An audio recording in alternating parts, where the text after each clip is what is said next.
रामकृष्ण हरी मित्रांनो, आपण आज पंढरपूर तालुका धोंडेवाडी कुठलं गाव? धोंडेवाडी धोंडेवाडी, मुक्काम पोस्ट धोंडेवाडी, तालुका पंढरपूर, जिल्हा सोलापूर या ठिकाणी आलेलो आहोत. आणि यांना अख्खा महाराष्ट्र ओळखतो.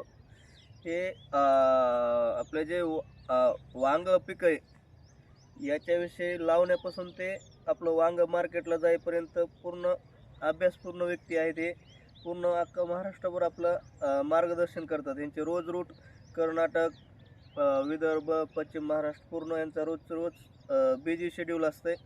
तरी पण एक आपल्या संपर्कात आपण एक वर्षापासून आहोत आपण.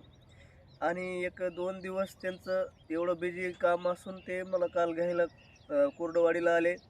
आणि तिथून येऊन आपण एक 2 दिवस त्यांचा बी वेळ गेला त्यातमध्ये. आणि रात्री आलो तर आपण रात्री गाडी येणार होती, पण काही कारणास्तव गाडी रात्री आलेली नाही. नाही तर रात्री आपला हे लाईव्ह पॉईंट होणार होता. तर या पॉईंटला सध्या एक 1.5 इंची पाणी आहे आणि याच्या खाली एक लाईन 1 इंची आहे. एक तर आपला हा पॉईंट रिमूव्ह झाल्याच्या नंतर आपल्याला या बोरला 1.5 ते 2 इंची पाणी 100% चालणार अशी शक्यता आहे. तरी पण आपले सर थोडंसं मनोगत व्यक्त करतील त्यांचं. नमस्कार, माझं नाव माधवानंद चव्हाण. आम्ही गेल्या वर्षी हा जुलै महिन्यामध्ये बोरवेल खोदला होता. ह्याच्यात आम्ही स्वतः थोडंसं निरीक्षण करून कुंभार सर असतील, वाघमोडे सर असतील ह्यांचं थोडंसं मार्गदर्शन घेऊन हा बोर मी खोदला होता.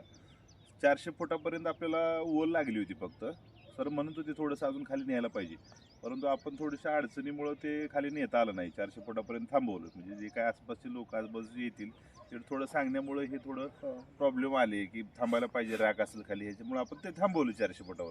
पण धूळ येत होती, धूळ कमी झाली होती, म्हणजे थोडासा चिखल येत होता. आपल्याला वाटलं की बोरला काय पाणी नसेल, पण आपण नंतर प्रत्यक्षात दुसऱ्या दिवशी सकाळी बघितलं तर आवाज येत होता आणि बोर पूर्ण भरला होता. आपण ह्याच्यामध्ये 320ची मोटर टाकलेली आहे. मग ती मोटर कंटिन्यू 1 इंची पाणी चालतंय आपल्याला. 1 इंची ते थांबत नाही कधी, कंटिन्यू त्याचं चालूच आहे गेल्या वर्षीपासून. परंतु आता आपल्याला पाणी कमी पडायला लागले, म्हणजे उन्हाळ्यामध्ये थोडा प्रॉब्लेम आलाच सगळीकडे. आता मी वाघमोडे सरांना एक गेल्या आठवड्यापासून कुंभार सरांना मी रिक्वेस्ट केली होती. कुंभार सरही गेल्या 2 महिन्याखाली आले होते, पण आपल्याला नंतर पाणी असल्यामुळे आपणही थांबवलं. तर वाघमोडे सरांचा आपल्या कुर्डवाडी भागामध्ये दौरा होता काल. तर मी सरांना रिक्वेस्ट केली, म्हणलं थोडं येऊन एकदा व्हिजिट करा, एकदा तुम्ही चेक करा स्वतः काय वाटतं का बघा. तर सरांनी काल आल्यावर 2-3 वेळा, आता सकाळी चेक केलं तर अजून 1 इंची पाणी असण्याची शक्यता आहे खाली. साधारण सरांनी सांगितलं की अजून एक 510-520 फुटापर्यंत, म्हणजे पहिला 400 आणि आता 120-125 फुटाच्या आसपास खोली न्यावी लागेल.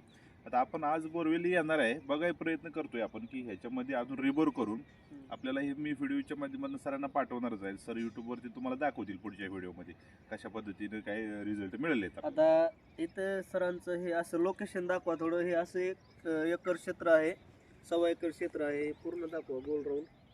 हे पुढं विहीर आहे आणि हे असंच घ्या. हे मोकळं रान असंच हे असं एक येत्या मक्याच्या अलीकडं असं एक 1.25 एकरांचं क्षेत्र आहे. आणि या 1.25 एकरमध्ये हा 1 नंबरचा पॉईंट आहे. इथं दुसरा पॉईंटच नाही. आणि हा पॉईंट कमीत कमी आपल्याला एक समजा 550च्या आसपास खोली जायला लागेल असं आपल्याला खोलीचा अंदाज दाखवलेला आहे. आणि पॉईंट आज होईल, आज गाडी दुपारून येणार आहे गाडी.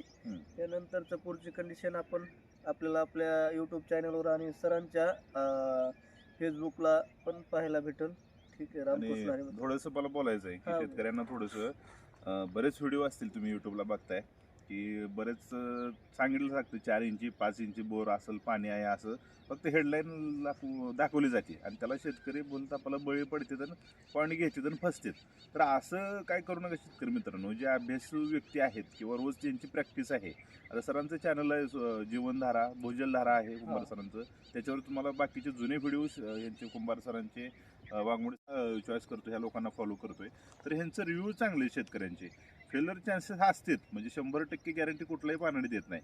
त्याच्यात सुद्धा असतंय की सगळ्या नशिबाचा खेळ म्हणून आपण थोडक्यात प्रॅक्टिस. कोणतेही डॉक्टर जरी एखादं पेशंट असेल तर ते वाचवण्यासाठीच घेतात, असं काय नुकसान व्हावं त्या पेशंटचा असा उद्देश नसतोय. तसंच पानाड्याचं सुद्धा पाणी लागावं शेतकऱ्याला, त्याची भोग भागावी त्याच्या जमिनीची, त्या पिकाची, हाच उद्देश असतो. हा उद्देश असतोय की असं काही नाही की 100% लागायलाच पाहिजे. त्यांचा प्रयत्न 100% सक्सेस होण्याचाच असतोय पॉईंट. पण त्याच्यातनं पण 1% आपण धरून चालू की नशीब असेल किंवा काय फ्रॅक्चर कोरडे असतील तर वाघमोडे सरांचा अभ्यास कसा आहे माहिती आहे का, फ्रॅक्चर लाईन ज्या आहेत जमिनीमध्ये भेगा असतातच, पण त्याच्यामध्ये ज्या वाहिन्या चालू आहेत, ज्या धारा चालू आहेत त्याच्यावर जास्त अभ्यास आहे कुंभार सरांचा, हे वाघमोडे सरांचा. ते त्या ओळखणं महत्त्वाचं आहे. तर त्याच्यामध्ये पानाडी बाकीचे फसतात, नारळ उचलतो, रॉड फिरतात, मग कोणाचाही फिरतात. बरेच जण आता बघतोय आपण मोठे रॉड आहेत 2.5, 3, 4 इंचपर्यंत लोक दाखवतात युट्यूबला. पण त्याला अशा लोकांना काय बळी पडू नका. चांगली लोक नाही म्हणजे काम करणार काय आहेत. शेतकरी मित्रांनो, असं आपला कोणालाही विरोध हा. नाही, कुठले समजा वाढ कुठले असू द्या, काही म्हणणं हा. नाही. पण एक तुम्ही बघा बाबा, तुम्हाला जे बोलून व्हिडिओ बनवतात ह्या गोष्टीला काही महत्व नसतं. बोलून काय काय होत नाही, बोल वचन करून तुम्हाला काय पाणीवर येत नाही. बरोबर. तुम्ही ज्या चॅनलला पूर्ण व्हिडिओ असेल, पाणी बघितल्यापासूनची गाडी लागल्यापासून पाणी बाहेर निघेपर्यंत त्या शेतकऱ्याची प्रतिक्रिया असेल, बरोबर. अशाच व्हिडिओला लाईक करा आणि कमेंट करा. असे बोल वचनला तुम्ही स्वतःचं नुकसान करून बरोबर. घेऊ नका, असं आपलं मत आहे. असं आम्ही म्हणत नाहीत की आम्ही समजा 100% पॉईंट सक्सेस करूनच देऊ, असं बी नाही काही. शेवटी प्रयत्न 100% करणार आम्ही. नशीब बी तुमचं लागतंय याला काही शंका नाही, याच्या पलीकडे काही नसतंय. ठीक आहे, रामकृष्ण हरी. धन्यवाद.